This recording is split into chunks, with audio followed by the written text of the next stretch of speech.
Buenos días, buenas tardes y buenas noches, dependiendo la hora en que usted vea esta entrevista. Hoy tenemos el gusto de contar con la compañía de Alejandro Gaviria, exministro de Salud, quien acaba de terminar una jornada dura de su campaña en busca de tratar de hacerse elegir como el candidato de la coalición Centro Esperanza. Doctor Gaviria, bienvenido a El Unicornio. Jorge, muchas gracias por la invitación, complacido de estar aquí. Bueno volverlo a ver. Doctor Gaviria, hace 4 años el país se perdió la oportunidad de tener en la presidencia de Colombia a una persona como Humberto de la Calle, que venía de llevar a buen puerto el proceso de paz y nos parecía que era la persona más indicada para dirigir el país. Y por una serie de circunstancias del azar político, terminó sacando en primera vuelta una cantidad exigua de votos y sentimos que hoy, 4 años después, el país acaba de perder la oportunidad de que una persona como Alejandro Gaviria, alguien que podría ayudar a apaciguar los ánimos, que tiene un talante conciliador, o sea, que hubiera estado al frente de los destinos de Colombia. ¿Qué cree usted que está pasando y cuál es el balance que usted hace de su participación en busca de esa candidatura del centro? Yo creo, Jorge, que la respuesta tiene dos partes. Una parte más general. Yo creo que el clima de opinión en Colombia y en el mundo no es favorable para opciones como la de Humberto de la Calle y la mía. Yo creo que cuesta trabajo. Leí hace poco una reminiscencia que hizo por allá en el año 1848 Alexis de Tocqueville, semanas antes de la revolución de entonces, y decía, estamos durmiendo en un volcán. Y yo creo que lo mismo pasa ahora. O sea, el clima de opinión pública es exaltado y es difícil para una persona como yo que representa otro tipo de valores, podemos hablar de eso más adelante, llegar y de manera inmediata conectar con la opinión pública y volverse una opción política. Yo creo que también el trabajo político toma tiempo. Y yo también debo decir, Jorge, que a mi candidatura la afectó de alguna manera una historia política que no pudo darse. Yo me lanzo en agosto del año pasado y me lanzo con una promesa, y es que iba a ser una candidatura en principio ciudadana, pero el Partido Verde y el Partido Liberal sobre la marcha se iban a ir sumando. Y esas historias políticas no se dieron. Y cuando yo hago un balance en retrospectiva, puedo decir que yo estaba de alguna manera en tierra de nadie. No estaba muy al interior de la coalición Centro Esperanza, donde yo llegué tarde. Sí. No voy a insistir en esto, pero mi hermano Pascual, en una especie de columna extraña de amor fraterno, dijo que en la coalición Centro Esperanza siempre me trataron como un intruso, y yo creo que tenía algo de verdad. Entonces yo no estaba adentro, no estaba plenamente adentro, pero tampoco tenía por fuera apoyos políticos. Entonces estaba en una frontera que era tierra de nadie, y los 336,000 votos que saqué fueron votos de opinión. O sea, políticamente la candidatura no pudo consolidarse, no podría decirlo así en retrospectiva. Correcto. Y ya que usted menciona eso de estar en tierra de nadie, también me llamó la atención una cosa que yo llamaría como intrigas dentro de la coalición. En algún momento tuve la impresión de que usted comenzaba a crecer en las encuestas, era la persona que tenía mayores búsquedas en Google, lo estaba empezando a preguntar mucha gente por usted, y aparece de pronto Ingrid Betancourt en un debate presidencial con otros partidos, con otros candidatos, a darle a usted fuste como látigo por estar conversando con otros partidos. No sé, ¿qué sensación le dejó a usted ese episodio? Y además al día siguiente veo yo que en Caracol entrevistan a Ingrid y Sergio Fajardo para que hablen de eso. Y yo me preguntaba, momento, pero ¿por qué no llevaron a Alejandro Gaviria e Ingrid, que eran las dos personas? Entonces dije yo, aquí que había una manguala entre Ingrid y Betancourt, en que Ingrid jode, entre comillas, a Alejandro para poder favorecer a Fajardo. Ahora yo voy a contar esa historia de lo que ocurrió. El día domingo, antes del debate, que fue un día martes, nosotros nos reunimos todos los precandidatos de la coalición Centro Esperanza aquí en mi casa, porque había en ese momento una especie de discusión si éramos 8 candidatos, si éramos 7, si éramos 5, si éramos 3. Llegamos a un acuerdo, una comida, ahí estuvo Humberto de la Calle también. El día siguiente era un día lunes y nosotros nos volvimos a reunir para redactar el acuerdo de las conversaciones que habíamos tenido el día previo en mi casa. El debate era el día martes. Ni el domingo ni el lunes Ingrid Betancourt dijo absolutamente nada, ni ninguno de los miembros de la coalición levantaron la mano y dijeron, nosotros tenemos esta preocupación. Yo llegué al debate de la revista Semana y el diario El Tiempo, que fue en el Club El Nogal. Llegué media hora antes y me encontré con Ingrid y hablé con ella. Antes de empezar el debate tampoco dijo nada. Y fue durante el debate que ella salió con esta acusación.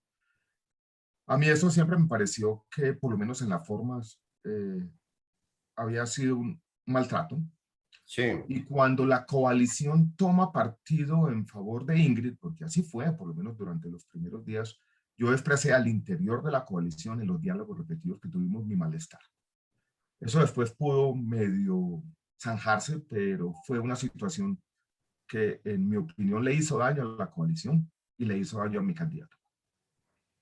Doctor Gaviria, entonces, con base en lo que usted está diciendo, ¿no se podría pensar que ahí, en esa coalición, como en el comercial de la vivienda, usted está en el lugar equivocado? Pues uno podría hacer, Jorge, una especie de análisis en retrospectiva, que sería un poquito ya ocioso, ¿no? Ya debió haber estado ahí, debió haber sido una candidatura independiente, pero lo que pasó, pasó. Yo puedo decir dos cosas, Jorge. Una reflexión política sobre las coaliciones. Yo creo que estas coaliciones, como se dieron este año, esa especie de primarias, pero no primarias al interior de partidos, sino difusas de coaliciones, no son buenas para la democracia. Yo creo que no Correcto. salieron del todo bien y me parece que fue un invento colombiano de esta elección del año 2022, que mi balance, no solamente por lo que pasa por mi candidatura, no es del todo positivo. Lo segundo, Jorge, pues yo hice parte de la coalición, firmé un acuerdo de coalición y tengo que respetar ese acuerdo y respetar mi palabra y por lo menos hasta la primera vuelta seguiré trabajando y aportando allí en una labor o en una tarea que me han puesto, que es la de aportar en los temas programáticos, en la generación de ideas, en mejorar los programas y en presentar una serie de ideas que más allá de la candidatura de Sergio Fajardo pueden ayudarle al país a ir definiendo una agenda de reforma. Entiendo su nobleza de espíritu, llamémoslo así, para estar ahí en esas condiciones, pero una preocupación me asalta, que los puse en alguna columna en El Espectador, y es que habiendo conseguido esa coalición tan poquitos votos y habiendo quedado tan fortalecido el candidato de la extrema derecha, no se corre el peligro que los votos por Fajardo, por Rodolfo Hernández y por Ingrid abran una tronera que permita que nuevamente los dos candidatos de segunda vuelta sean Petro y el candidato de la extrema derecha, y ahí sí que Dios nos coja confesados. Ese es el escenario tal vez más probable. Un poco la candidatura de Fajardo se trata de mostrar lo contrario. Yo lo quisiera ver de la siguiente manera, Jorge. Yo creo que esta elección que viene, esta elección presidencial, en el fondo va a ser la contienda entre dos visiones de cambio. Quien no articule una visión de cambio, yo creo que no puede ser presidente de Colombia. Colombia quiere el cambio y ese es el sentimiento predominante en nuestro país. Lo que yo puedo aportar al debate público en Colombia es la visión de cambio, que yo he definido la mía como liberal, en el sentido que yo creo que la dignidad y el respeto a la libertad y a los derechos humanos debe ser parte principal de una visión que uno llame de centro, que es progresista en el sentido que yo creo que hay poderes paralizantes que uno tiene que empezar a combatir si quiere lograr el cambio social en Colombia. Concentración de poderes económicos y políticos, hegemonías regionales y demás. Y es al mismo tiempo pragmática. Yo, Jorge, creo en el reformismo democrático. Yo creo que el cambio social se construye con reformas, no se construye desmontando o deshaciendo todo lo que existe, sino reformándolo y cambiándolo con conocimiento y estrategia.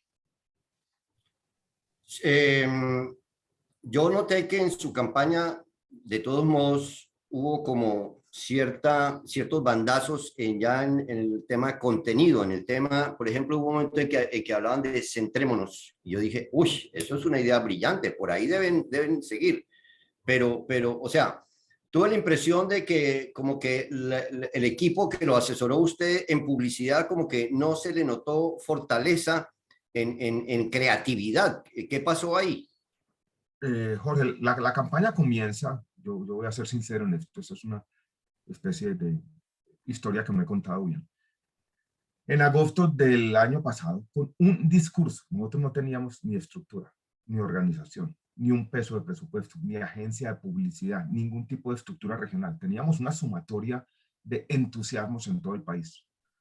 La campaña empieza y se inscriben 20.000 voluntarios y se empiezan a generar unos especies de comités regionales, pero debo reconocer en retrospectiva que nos demoramos, por ejemplo, para contratar una agencia de publicidad que nos guiara en todos esos temas de comunicación política, varias semanas, quizás varios meses, que tuvimos primero una agencia y después la otra, y por lo tanto lo que tú notas de ciertos bandazos, que son normales en cualquier tema político, ensayo y error, uno recoge, hay un mensaje que se lanza, se va ajustando según la forma como va logrando impactar en la opinión pública. Eso se dio, pero si yo quisiera volver a hacer las cosas otra vez, yo creo que necesitábamos una mejor planeación del inicio de la campaña.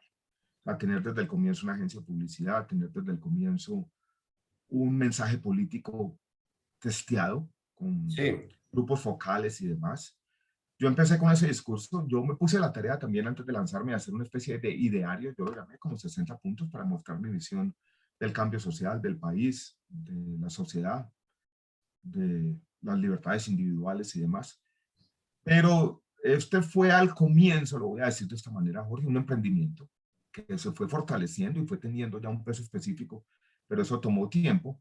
Y la campaña verdaderamente dicha, yo creo que solo comenzó en serio, enero de este año.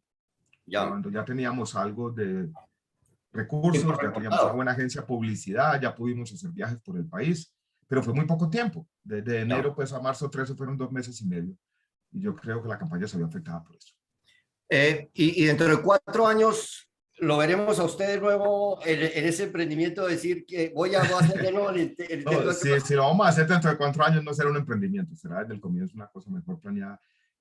Jorge, no sé, no, yo voy a, como consecuencia de la misma campaña, nosotros creamos una fundación que se llama Fundación Colombia Tiene Futuro y voy a trabajar por lo menos por ahora, en estos meses o un año Ya. quizás, fortaleciendo la ¿Aló? Creo que fundación, se fue la promoviendo señal. las ideas liberales, promoviendo mi visión del cambio social, Ya.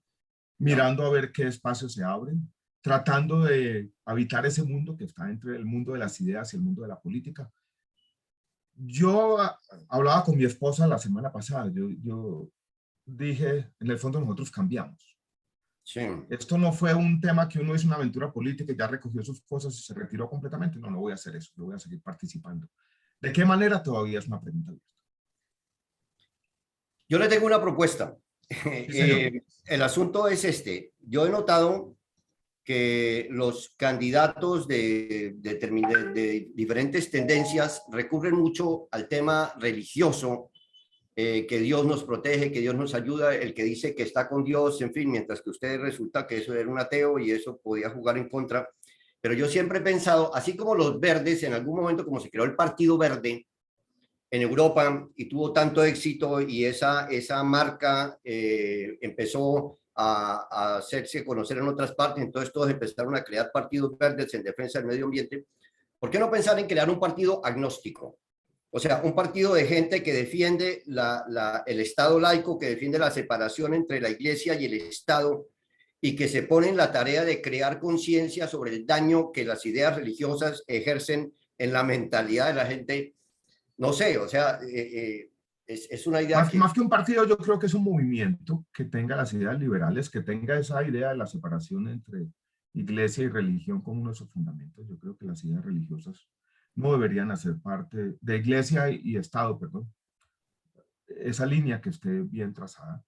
Las ideas religiosas no deberían hacer parte del Estado, de la concepción del Estado, de la forma como nos relacionamos. Yo creo en la intimidad de cada quien, creo íntimamente en que debemos respetarnos en la forma claro. como le damos significado a la experiencia humana. Pero ese movimiento va a tener, entre otras, tal vez Jorge, esa no va a ser la única, pero entre otras esa idea, la idea de un agnosticismo político, como tú lo mencionas. Yo tengo la impresión, y lo he dicho también en algunas columnas, que el uribismo está subido sobre el lomo de un tigre y que si se baja de ese tigre, el tigre se lo come. quiere decir que esa gente que tomó el poder y que a mi modo de ver también está detrás como una especie de aparato de poder mafioso peligrosísimo, no va a querer soltar el poder a las buenas y que van a hacer todo lo que esté a su alcance para no soltarlo. Y que por eso el peor escenario posible sería una segunda vuelta entre Federico y Petro. ¿Cómo ve usted eso? No sé, ¿no le preocupa una situación como esa? Sí, me preocupa lo que viene de esta campaña que va a ser violento en muchas formas. Me preocupa que esa idea liberal también, plural, de que uno debe respetar a los otros, no va a ser parte mucho de lo que viene de esta contienda política. Pero el sentimiento predominante de Colombia es el cambio. Como lo decíamos, ahora estamos durmiendo en un volcán. Y si usted le trata de poner una tapa a la fuerza, esto no va a funcionar. Entonces, yo creo, Jorge, que eso ya no es posible. O sea, impedir el cambio de una manera que sea violenta o que no sea concebida o percibida por los ciudadanos como ilegítima, yo creo que no va a ser posible en Colombia. Yo soy optimista en eso, que por más Ya. esfuerzos que se hagan, O sea, frenar el cambio de manera ilegítima no va a tener éxito en esta coyuntura electoral en nuestro país. usted dijo en un libro que en su carátula decía otro fin del mundo es posible, ya con base en lo Pero, que está... ¿Ah? ¿te lo leyó? Claro, claro que sí me lo leí. Yo además también he sido lector de George Orwell y de Aldous Huxley, a quienes usted mencionó en ese libro, y eso a la vez fue lo que despertó mis simpatías por usted y además fue para mí un descubrimiento, porque, o sea, yo le confieso, no conocía sus libros hasta finales del año pasado, vine a conocer del otro fin del mundo es posible. Gracias, Jorge, por la lectura. No, y me pregunto entonces, ¿usted cree que otro fin del mundo para Colombia es posible? O sea, ¿en serio cree que hay motivos para ser optimistas? Yo estoy en un grado de pesimismo terrible.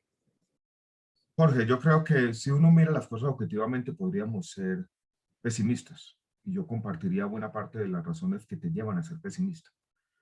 Pero yo creo, y así se lo dije a los estudiantes, incluso muchas veces en pandemia, que uno tiene que practicar una suerte de optimismo como normativo, axiomático, o sea, no basado en la evidencia, sino basado en la obligación que tenemos de buscar espacios de posibilismo, de cambio social probable, de mejoramiento de nuestra sociedad.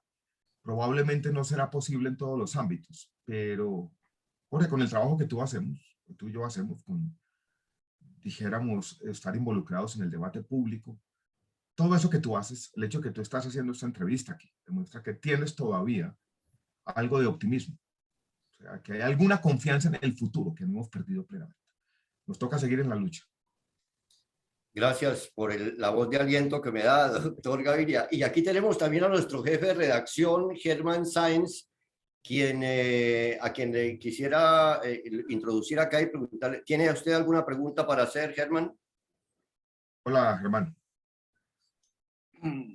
Hola, doctor Gaviria. Doctor Gaviria, bueno, entonces ahora, ¿cuál va a ser su camino de aquí en adelante, después del Germán, resultado de las consultas? mi camino está claro, lo voy a dividir como en tres partes. De aquí a la elección de finales de mayo, tengo una obligación, ya lo dije, de acompañar el candidato de la coalición Centro Esperanza. Dependiendo de lo que pase en la elección del 29 de mayo, yo creo que para todos quienes estuvimos en la contienda política tenemos una obligación de tomar partido. Yo ni me voy a ir a ver ballenas, ni voy a votar en blanco. O sea, voy a tomar partido en la elección de junio, en la segunda vuelta presidencial.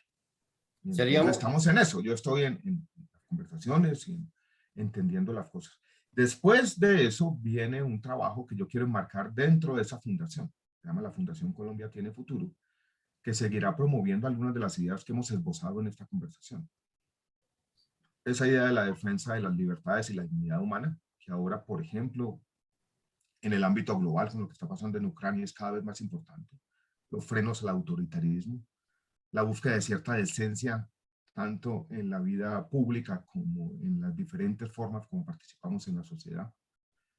La búsqueda de ese progresismo de que si uno quiere cambiar la sociedad tiene que quitar privilegios para el bienestar de la mayoría, como hice yo con las políticas de reducción de precios de los medicamentos, por ejemplo. y la búsqueda de espacios para el reformismo democrático, para la transformación continua, permanente de nuestra sociedad, hacia una sociedad más decente, más justa y más digna. A eso es lo que me voy a dedicar. Vienen semanas complejas, pero hay que estar ahí. Como última pregunta, doctor Gaviria, sería muy atrevido de mi parte si le pregunto, ante un escenario de segunda vuelta entre Petro y Federico Gutiérrez, ya dijo que no votaría en blanco. Entonces, ¿qué haría usted? Jorge, yo creo que podría inferir un poco lo que va a pasar, lo que voy a hacer, mis respuestas de esta entrevista. Dejémoslo así. Okay. Dejémoslo así. Yo, por ahora me toca seguir cumpliendo mi compromiso de ser alguien que represente las ideas de la coalición Centro Esperanza, y ya en su momento anunciaré cuál va a ser mi posición. Pero no voy a Perfecto.